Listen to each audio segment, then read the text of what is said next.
여러분 안녕하세요. 저는 요즘 동양민물에 푹 빠진 성신여자대학교 재학생 임수연이라고 합니다. 여러분 만나뵙게 되어 정말 반갑습니다. 여러분 혹시 유명 가수의 이효리님의 유교걸 말고 문명특급이라는 프로그램에서 패러디한 노래 유교걸에 대해 알고 계신가요? 네, 저는 이 노래를 가끔 신나게 부르곤 하는데요. 모르시는 분들을 위해 자료화면 나갑니다. Ready?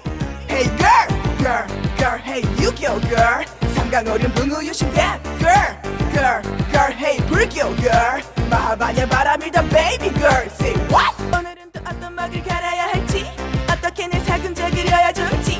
내와 놨더니 또 낮춰놨더니 고민하지 마. Girl, girl, hey 유교 girl.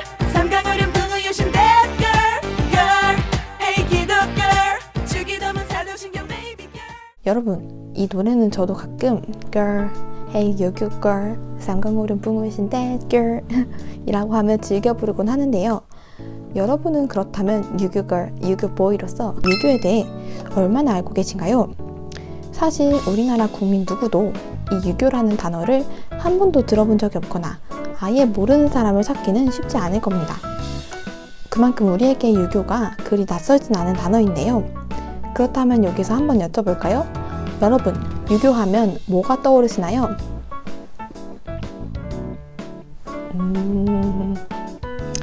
그럼 유교를 한마디로 정리해보자면 뭘까요? 네, 유교를 한마디로 정의하자면 결코 쉽지 않죠. 한마디로 정의하기란 매우 어려운 일입니다.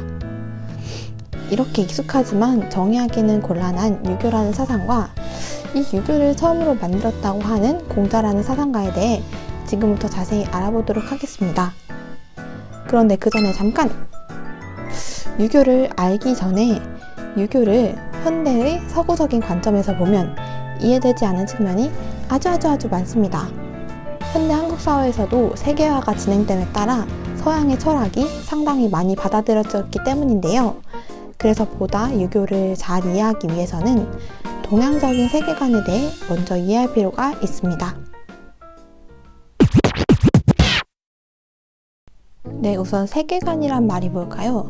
세계는 바로 세계를 바라보는 관점을 뜻하는데요. 즉, 동양적 세계관은 동양에서 세계를 바라보고 있는 관점을 뜻합니다.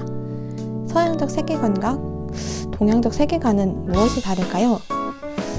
자, 갑작스러운 영어 문제입니다. 만약 한국에 사는 홍길동 씨가 미국에 놀러 갔습니다. 홍길동 씨는 자신을 뭐라고 소개할까요? 오, 네, 다들 잘하시네요. Hi, my name is 길동홍 이라고 자신을 소개하겠죠? 우리나라는 어떻게 소개하나요? 맞아요. 제 이름은 홍길동입니다 라고 소개를 하죠. 우리나라는 자신을 소개할 때 성인 홍이 먼저고 이름인 길동이 나중인데 서양은 어떤가요? 이름이 먼저고 그 성이 나중입니다. 네, 그렇다면 성이 큰 단일까요? 이름이 큰 단일까요? 네, 당연히 성이 가문 대대로 내려오는 것이기 때문에 이름보다 큰 단위라고 할 수 있죠. 즉, 동양에서는 큰 단위인 성이 먼저 오고 그 후에 작은 단위인 이름이 먼저 오는데 서양에서는 작은 단위인 이름이 먼저 오고 그 다음에 큰 단위인 성이 먼저 옵니다. 주소를 설명할 때도 서양, 동양은 똑같은데요. 주소를 설명할 때도 우리나라 말로 하면 대한민국 특별시라고 큰 단위, 대한민국부터 출발해 작은 단위, 서울특별시로 이어지는 반면에 서양은 캘리포니아, USA라고 작은 단위부터 출발합니다.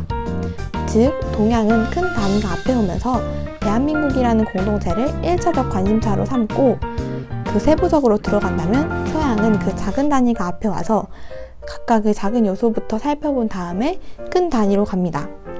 정리하자면 서양적 세계관에서는 작은 단위에 먼저 관심을 두어서 개인주의적 세계관이 강하다고 할 수 있고 우리나라와 같이 동양적 세계관에서는 큰 단위에 먼저 관심을 두는 경향이 강합니다. 이런 공동체적 세계관을 바탕으로 우리나라 문화 곳곳에 영향을 미치게 되는데요. 그 공동체적 세계관은 다음과 같은 특징을 띱니다. 우선 첫 번째, 공동체적 세계관은 개개인에 집중하기보다 국가나 사회, 그 공동체와 구성원 간의 동지성을 강조하는 측면이 있습니다. 사회 통합을 가져다 주지만 개인의 개성에 그리 큰 관심을 가지지 않는다는 단점이 있죠. 두 번째로, 공동체 구성원은 공동체를 위해 헌신하고 봉사하는 것을 개인주의적 문화보다 당연하게 받아들입니다. 공동체주의에서는 사익보다는 공익을 먼저 추구하고 공동체를 위한 역할 분담에 더욱 가치를 부여합니다. 세 번째로, 공동체의 응집력과 구성원의 상호 협력은 공동체주의에서는 상호 간의 사랑에 의해 발생합니다. 이 사랑이 바로 이따가 다시 살펴볼 인이라는 개념인데요. 사실 이런 공동체적 세계관이 가능한 이유는 이런 인한 마음, 즉 서로 간에 사랑하는 마음, 즉 공동체적인 인류애를 지니고 있기 때문에 공동체적 주의가 가능한 것입니다. 네 번째로는 인간과 다른 자연물까지 협력하고 좋아하는 관계로 본다는 것입니다. 서양에서 데카르트, 베이컨 등 철학자들이 정복주의적인 자연관을 펼칠 때 동양에서는 자연을 동반자로 보았습니다. 이렇듯 개인보다 공동체를, 그 집단을 사랑하는 세계관을 바탕으로 유교가 시작되었다고 볼 수 있습니다. 네, 하지만 현대사회에서는 유교의 공동체주의 문화가 그리 익숙하지 않으시죠? 아까도 말씀드렸다시피 현대 사회는 서양 사상이 많이 유입됨에 따라 공동체보다 개인을 중시하는 사회로 변화가고 있기 때문인데요. 유교를 떠올려보라 하면 보통 분들은 제사문화, 효도, 공경, 전통의례, 심지어는 온정주의, 연고주의 같은 아주 관습적이고 잘못된 악습과 낡은 이미지를 떠올리시곤 합니다. 이와 같이 유학은 왠지 옛 것 같고 현대 생활에는 별로 어울리지 않는 것 같고 굉장히 고루하고 지루한 학문같이 느껴지는데요. 그렇다면 우리는 대체 왜 이렇게 낡은 학문인 유교에 대해 배워야만 하는 것일까요? 왜 우리에게 유교란 무슨 의미이길래 배워야만 하는 것일까요? 지금부터 유교의 의미에 대해 살펴보고자 합니다. 네, 여러분, 요즘 한국적인 것 앞에 K를 유행어처럼 많이 붙이시죠? 예를 들어 K-팝, K-장녀, K-음식, K-방역 등등등등 말이에요. 유교를 이런 방식으로 한번 정의해보자면 K-정체성, 즉 한국인으로서 갖는 정체성과 철학을 뜻합니다. 유교는 한국인의 정체성을 설명하는데 뗄래야 뗄 수 없는 사상입니다. 우리나라는 유교를 뿌리와 근간으로 성장해온 나라입니다.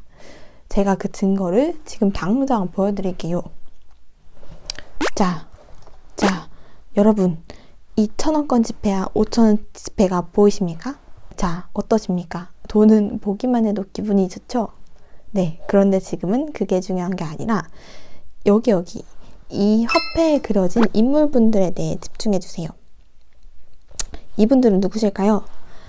네, 바로 이황과 이이분들입니다. 여기 1,000원권엔 이황, 5,000원권엔 이이가 계시죠? 이분들은 무엇을 하는 분들일까요? 네, 바로 유학자분들이신데요. 즉 유학자라 함은 유교를 공부한 학자를 뜻합니다. 여러분, 지폐에 실린다는 것은 무슨 의미일까요? 지폐는 그 국가의 또 다른 상징이자 얼굴이라고 할 수 있습니다. 지폐는 긴 숙고를 거쳐 그 나라 국민의 자긍심과 애국심을 고취하기 위한 인물이 아주 신중하게 선정되는데요. 우리나라에서 이 지폐 속 인물을 무려 2분이나 유학자로 선정했다는 것은 우리에게 유교가 그만큼 중요한 우리 문화의 근간이자 뿌리라고 볼 수 있다는 증거입니다. 자, 이제 그러면 우리 문화의 뿌리이자 근간, 자부심이자 상징이라고 불리는 유교에 대해 조금 알아보고 싶은 마음이 혹시 생기셨나요? 네, 그럼 본격적으로 유교에 대해 알아보도록 하겠습니다. 네, 지금부터 본격적으로 유교라는 학문에 대해 배워보도록 하겠습니다. 네, 유교라고 해서 기독교나 천주교, 불교와 같은 종교처럼 신앙심을 가져야 할 것 같지만 사실 유교는 어떤 신이라는 존재에 대한 믿음도 강요하지 않습니다. 바로 신이 없는 종교인 것이죠. 유교는 주어진 나의 사명대로 살기 위한 학문입니다. 여러분 혹시 도에 대해 아십니까? 라고 하면 왠지 수상해 보이지만 유교를 한마디로 감히 제가 정의해보자면 이런 도를 닦는 학문이라고 할 수 있을 것입니다. 무슨 뜻이냐? 여러분 서양의 철학이 뭔가요? 철학의 뜻이 뭘까요? 철학이란 뭔가요? 네, 서양에서의 철학은 바로 애지의 학문입니다. 즉 사랑애, 알지 해서 지식과 지혜에 대한 사랑이 서양 철학의 출발점입니다. 즉 서양 철학은 미지의 세계에 대한 지적인 호기심과 이 세계를 넘어선 어떤 형이상학적인 궁금증이 철학하는 원동력입니다. 하지만 동양은 우리 앞에 놓인 문제를 어떻게 해결해 나갈 것인가, 어떻게 헤쳐나갈 것인가, 어떡하지? 를 염두에 두고 당장 닥친 상황에 대처하기 위해 철학이 발전했습니다. 현재 내가 이 세상에 태어나 문제를 부딪히며 당장 내 앞에 여러 갈래의 길이 있는데 어디로 가는 것이 나의 길일까? 즉 나의 도일까를 고민하는 학문이 동양 철학의 유교입니다. 이처럼 유교는 자신의 길, 즉 도를 찾아 알게 되고 나아가 그 도를 잘 갈 수 있는 방법에 대해 연구하는 학문입니다. 유교는 이처럼 주어진 길을 잘 가기 위한 실천을 전제로 하는 학문이며 한마디로는 도학, 도를 아는, 도를 알아야 하는 학문이라고 볼 수 있는 것입니다. 네, 사실 무엇이 옳은가, 무엇이 옳은 나의 길인가를 치열하게 고민해본 흔적은 역사 곳곳에서 찾아볼 수 있는데요. 내가 왕이 될 상요. 어찌 내가 왕이 될 상인가? 여러분 이 명대사 아십니까? 이 명대사가 나온 영화가 바로 영화 관상인데요. 거기서 그 대사를 하신 이병재 씨가 세조 역할입니다. 이 영화는 자신의 어린 조카인 단종을 죽이고 왕이 되는 수양대군, 즉 세조의 이야기를 담고 있습니다. 그런데 거기서 수양대군이 죽인 단종을 지키기 위해 단종과 함께 죽은 신하들을 뭐라고 부르시는지 아시나요? 네, 바로 사육신이라고 부르는데요.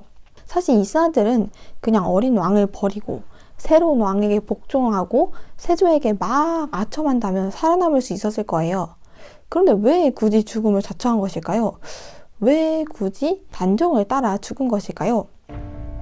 바로 그것이 그들에게 신하로서 지켜야 할 도리이자 옳은 길이라고 생각했기 때문입니다.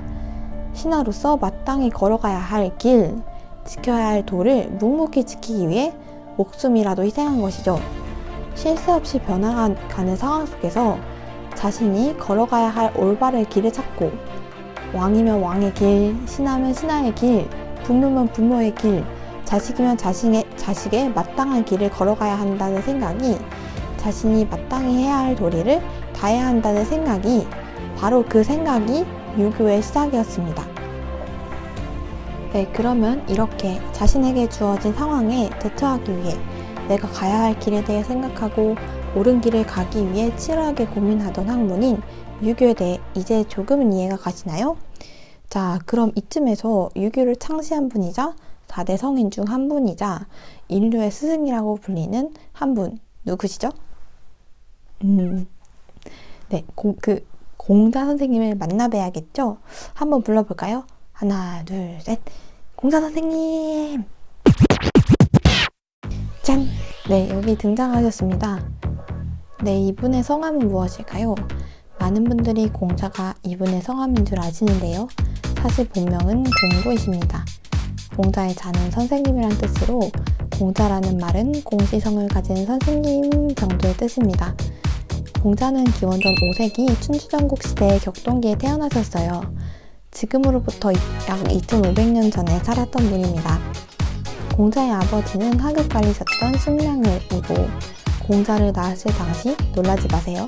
70세로 추정이고 어머니는 안징제라는 여성으로 당시 16세로 추정된다고 합니다. 두 분의 나이 차이가 엄청 심하죠. 공자 세가라는 책을 보면 안징제와 승량을이 공자를 야합해서 낳았다. 즉 부부가 아닌 남녀가 서로 사랑해서 낳았다는 뜻으로 공자는 사생아라는 설이 유력합니다. 즉 본처의 자식이 아니라 바람펴서 낳은 자식인 사생아인 것이죠. 이렇게 사생아인데다가 아버지가 워낙 연세가 많으셨기에 일찍 돌아가시고 어머니가 공자를 홀로 키우시게 되는데, 그때 어머니도 너무 어렸고 하급무사였던 아버지께 딱히 물려받은 재산도 없었기에 공자의 어린 시절은 그리 절대 유복하지 않았습니다. 공자가 했던 일을 현대적으로 풀어보자면 운전기사, 공장 노동자, 목장 관리인 등 육체 노동을 두루 경험했는데요. 그러던 와중에 워낙 성실하고 현명했던 덕에 신뢰를 쌓아 국가의 재정관을 받게 되면서 고위공직으로서 삶을 시작하게 된다고 합니다. 그 후 공자는 왕들의 눈에 띄어 왕에게 국정에 대한 조언을 해주게 되고 여러 제자를 거느리며 우리가 아는 공자로서의 삶이 시작되는데요. 공자는 이렇게만 봐서는 어릴 때 맛있는 것을 마음껏 먹을 수 없는 환경이었고 워낙 책을 보는 것을 좋아하는 탓에 왜소하고 작았을 것 같지만 그의 키는 무려 구척장신이었다고 기록되어 있습니다. 사마천에 따르면 그의 별명은 꺽다리였다고 하죠. 재밌죠? 이렇게 공자의 불우한 어린 시절만 보면 세상에 온갖 핍박을 다 받으면서 살아왔고 너무 가난했기 때문에 인간을 선하게 태어난다고 볼 수 없었을 것 같은데요. 역시 4대 성인이라 좋아하는 마음가짐부터 다른 것일까요? 그는 인간을 태어날 때부터 선한 존재라고 보았습니다. 지금부터는 칠판에 조금 더 자세하게 설명드리겠습니다. 여러분, 지금부터는 이 칠판에 설명드리도록 하겠습니다. 네, 공자 선생님은 우리의 타고난 마음에 인이 있다고 보았는데요. 인은 즉 우리가 태어날 때부터 가지는 타고난 내면적 도덕성이라고 볼 수 있습니다. 우리는 이 인을 누구나 인간이라면 태어날 때부터 그 마음 안에 가지고 태어나는데요. 이 인의 사실 그 개념이 명확하진 않습니다. 왜냐하면 제자들이 찾아가 선생님께 이 인이 뭐예요? 라고 물어볼 때마다 그때마다 다른 답을 하시기 때문이에요. 유교에서는 사실 개념에 대한 정의를 그렇게 좋아하지 않습니다, 여러분. 그래서 이 인에 대한 설명도 굉장히 모호한데 현대 학자들이 열심히 이제 공자의 논어를 분석해 본 결과 인을 두 가지로 구분했는데요. 인의 개념은 우선 첫 번째로 사람다움의 개념입니다. 사람다움이란 무엇이나, 즉 인을 사람다움이라는 의미로 보면 인을 가지면 인격적으로 완성된 도덕성을 가진 인간이라는 것입니다. 이게 첫 번째 의미고요. 사람다움이. 두 번째 의미는 사랑입니다. 사랑. 이는 바로 사랑의 학문인 것이죠. 그런데 이 사랑이 아무에게나 공평하게 주어지는 사랑이 아니고 반전으로 차별적인 사랑입니다. 분별적인 사랑이라고도 하죠. 만약에 물에 여러분의 부모님과 모르는 사람이 같이 빠져 있어요. 그럼 공자 선생님은 당신의 부모님부터 구하라고 합니다. 공자 선생님의 이 사랑을 좀비 친소를 구분하라고 합니다. 좋은하냐, 아니면 비천하냐, 아니면 나와 친하냐, 소홀하냐에 따라 사랑의 강도를 다르게 하라는 것이죠.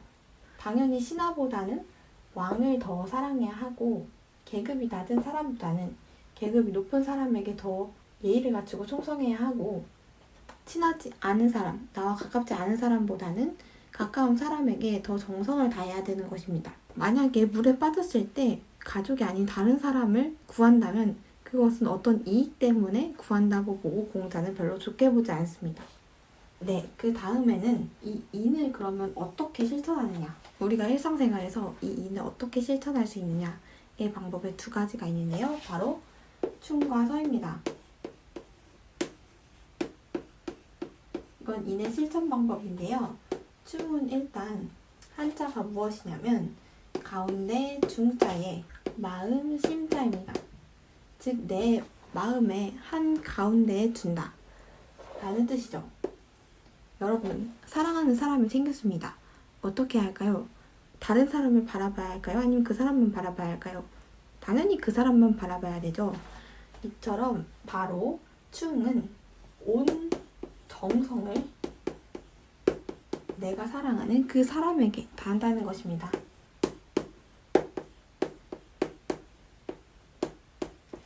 여러분, 이건 재밌는 얘기인데요. 만약에 충자, 가운데 중자에 이 마음 심자가 들어가면 아까 말씀드렸듯이 충인데, 만약에 마음이 하나 더 생겼다.